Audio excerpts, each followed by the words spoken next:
Mainly, what's going on is I've just realized something profound about the time machine. I'm building a Montauk device that will not only take us back in time, but it will take us into the future. It will basically realign the molecules to whatever we choose it to be. So it's really exciting.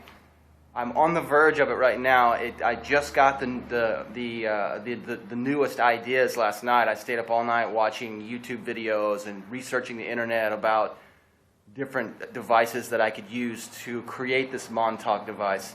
And for those of you who don't realize what Montauk is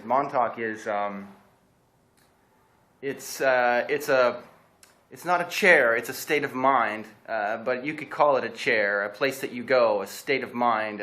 It has to do with the pineal gland and the use of the power of the imagination, that the unlocking of the unknown parts of the imagination, that if you look it through out history and the studies, especially the Mayan calendar and all these different things, certain tribes of people throughout history knew about it. The Egyptians knew about it.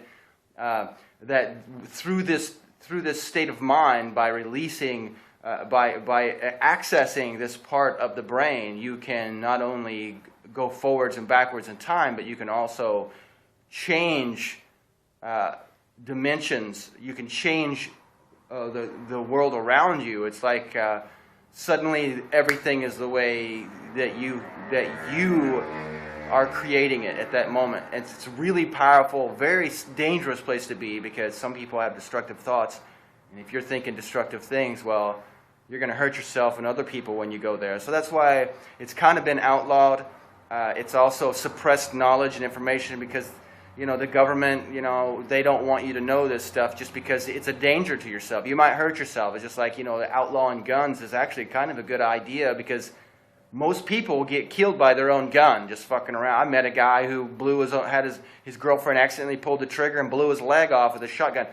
And stuff like that happens all the time. So it's like really important. If you don't know what you're doing, then just stay out of that part of it. Okay? Just be around, stay positive, try to lift yourself up, so when the Montauk device is finally completed, that you will go to a level, because you're going to go wherever you choose to go at that point. That's the danger of this, is that if you're not ready, if you're not creating an uplifting form of platform for you to fly with, you're going to nosedive. It's going to take you into a destructive and dark place. And that's why it's important for the rest of us who are going to rise to levels of knowledge and understanding and utopian type situation, that we be prepared for that as well. That's why that you see these zombie movies coming out and these vampiric movies and all this stuff. That's nothing but an inner revelation of the human psyche, of like, there are people out there who are victimizing other people. There are people out there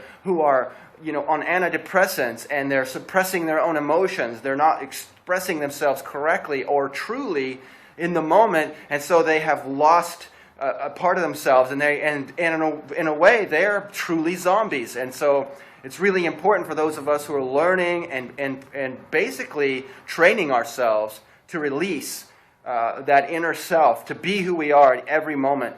Now, if you have problems with this, if you're interested and you want to know more about it, I've wrote a book that will help guide you through the introductory parts of consciousness. And then if you want to delve deeper into realigning your inner self, then I've got another book that I used for myself, and it worked, and it's working for me. At a certain point, I had to let it go, and there's other books out right now that are much more advanced than my book was, but my book was more of a daily journal work towards healing myself. But there's a book called Psycho-Cybernetics by Dr. Maxwell Maltz. Get it. There's also the CDs you can listen to. Now there's a new one out called the New Psycho-Cybernetics, and I really think it's great, because the guy who does the CDs is actually the one who wrote it, and the CDs are phenomenal. So, and thank you very much for making those CDs. I appreciate you. I can't remember your name, I'm spacing it right now, but I will come back and thank you very much for making those CDs, Psycho-Cybernetics, and working with Dr. Maltz's wife, and compiling all the things that needed to be put together to make a completed work the stuff that he didn't even publish yet. And I love you.